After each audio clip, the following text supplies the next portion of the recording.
Now, let me take you back a couple of steps. Yeah. So, when you started the music, Yeah. has it always been gospel for you? Always, because I mean, I grew up in that environment.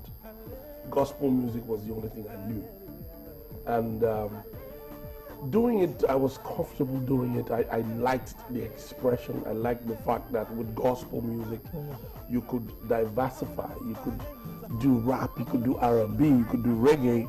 So yeah, in gospel, we had all of that available. When So the for you, gospel music is about the message, the It's lyrics. the message, the message. I'm comfortable with that genre. Yes, I can just be myself. So when some people talk about, some people will describe it as Christianese, speaking the Christian Yes, language. yes. When they say, this is my calling, at Yes. what point did you discover that this is your calling? For me, it was first of all, I was just enjoying it.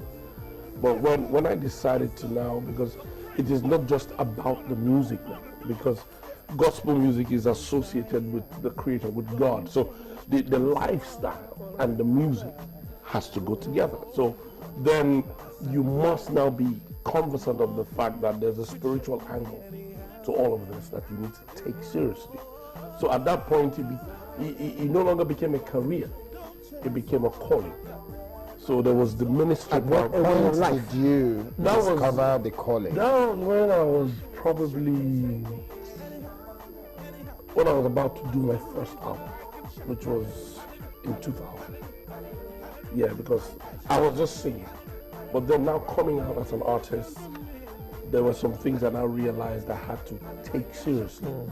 So that was in 2000. I knew that this is not just singing and enjoying yourself. You are coming out as a gospel artist. So there are some do's and there are some don'ts. Okay, let's talk about the don'ts. Let's talk about the don'ts. I'd like to dwell on that a little bit. Now, if you look at the don'ts, Sammie, if you look at the don'ts, before 2000 when you were out, there were a lot of don'ts. Okay, so which ones did you indulge? And for me, I had to get musical knowledge. So Yeah.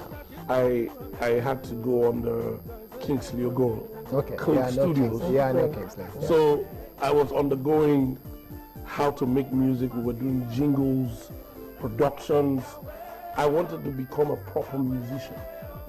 Yes, I wanted to be able to produce. I wanted to be able to write. And in doing that, you find yourself delving into a lot of genres that are not gospel, professionally speaking. So I was producing a lot. I produced Fuji, reggae, anything that was music. As long as it was music. Yeah, so, and all of that was just gaining experience for me. Because I knew that when it was time to step out, it would be gospel. But let me gain all of this experience. So in doing that, I was in bands, playing in a lot of jazz pubs. I love jazz. So I had a group, me and a couple of my friends. We would just go, we did a lot of Pintos gigs back then. Yes. We did a lot of that, a lot of Jazzville, a lot of, yes, a little bit of Jazz 38 too. So I was playing a lot of, that was circular music, but that was good music. Jazz, I know you love jazz from the way you are going. So I did a lot of that, and I'm glad I did that, because that has worked. It made me a grounded musician today. Because there are a lot of artists out there who do not know what it means to even play a piano. They can't play an instrument. All you can do is sing. So you're at the mercy of a producer who tells you this is the way to go, and you don't know any better. So we did all of that, and they were crazy years, but I gained a lot of experience. And when I was done with all those don'ts, which we don't have time for on TV now, I decided to take my consecration seriously as a gospel artist and as a good child of an elder. In the church. Yes, I wanted to make my father proud, and I wanted him to look at me and say, well done, boy. Now, those videos we've been looking at, I saw people dancing something that looked like Azonto. And they're dancing to gospel music. Exactly. You see, there is a passage in the Bible that's very fascinating, and I'm still wondering. I said, when I get the opportunity, I don't know who I'm going to ask. David danced in the Bible. Yes. Oh, yes. When the ark came back home. And we all know the story of the fact that David danced to the point that a couple of his clothes were flying all over the place. So my question is, what kind of dance step was that? Yes, because that dance step was interrupted. Yes, it was interrupted by his queen. And that account tells us that God was so upset with the fact that, how dare you interrupt this dance? What is wrong with you? So, and in this age where a lot of the young folk do not have an alternative, because I've had the opportunity to go to schools, secondary schools, to talk to them, and I'm like, would you want to be a gospel? No. They feel gospel music is boring.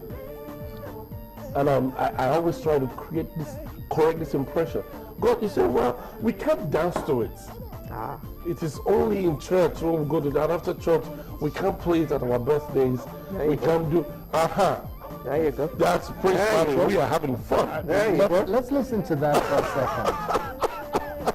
There you go. That is so good. Come on. Hallelujah. Let me hear you sing. Hallelujah. Hey. Hallelujah. I want to lift my hands. I want to push it higher. Come on. I want to push it higher. Come on. I want to push it higher. Let's go. The praise party goes on and on. Messiah, don't change my soul forever. Oh, as I did, nothing could shake me. You don't have an alternative for them. Okay, so when you have that, Yes. when you have that, I'll take you a few steps again. Because Yes. we keep moving on. Yeah, and we then keep I- moving on, and we- yes, yeah, and then we'll go I back want to there. go back. Now, one of the things that crossed my mind, I listened to a few pastors all Yes, around, yes, bishops. yes. T.D. Jakes is one of them. I listen to him, and he often says that somebody with no experience has nothing to teach you. Thank you. Now, tell us about your own experiences that has been life's lessons that has brought you to where you are. Oh, wow. Because that's opportunity for testimony here. For now. testimony. Yes. In my earlier days, I didn't have a lot of mentors around me. So I was just going with the flow. And as a young artist who has a lot of passion, I was just going with the flow. And that's why I'm saying that to say this. When I had made